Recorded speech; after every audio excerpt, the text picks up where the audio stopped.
And Friday ended up being a weird day. The market wanted to give us hope in the morning, being up 52 basis points real early. We got non-farm payrolls, which came in at plus 311,000 on a 225,000 forecast. Remember, this is 504,000 last time, so kind of weird right in the middle of that range.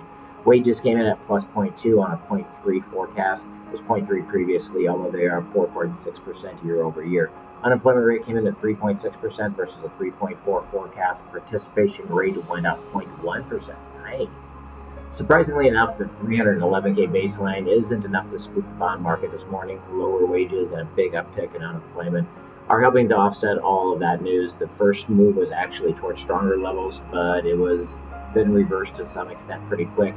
We expected more volatility as traders trade this. Fortunately, we're starting out with big lead this morning about banks, so it's a big overnight rally on Silicon Valley Bank news. SVP stock was halted as they've announced that they are putting themselves up for sale, having $91 billion in HTM securities at 1.8% yield. It's apparently a poor strategy when funding costs are flirting with 5%.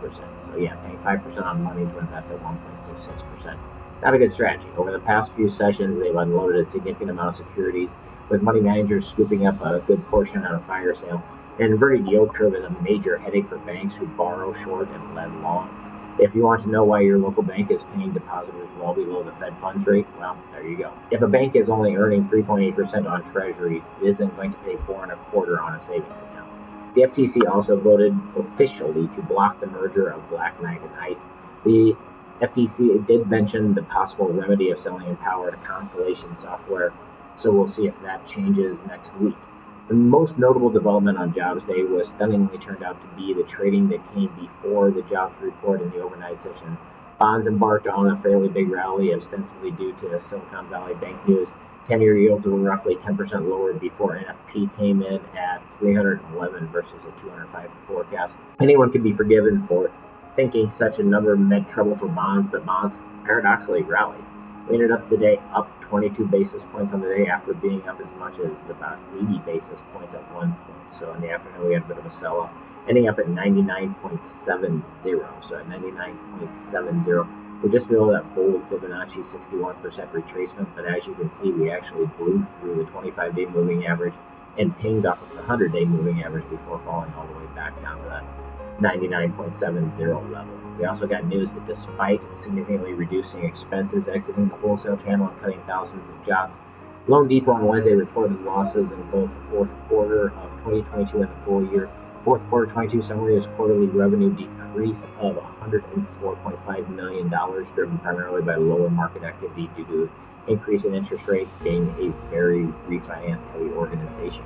Reduced total expenses by $91.4 million or 22% in the third quarter, primarily driven by lower staffing levels, marketing spend, and Vision 2025 related costs.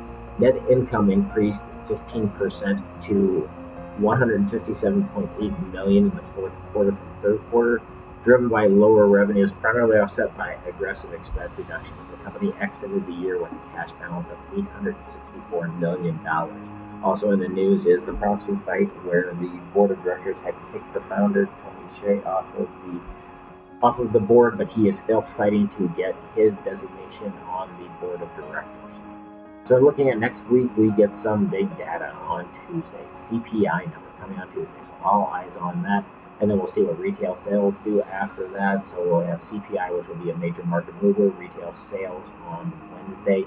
On Thursday, normal jobs, jobless claims, and continuing claims, get some export stuff. And then on Friday, we get the 1 and 5-year inflation outlook as well as consumer sentiment. So should be a lot of volatility next week, so get rested up this weekend. And if you have some time, enjoy our common sources and influences.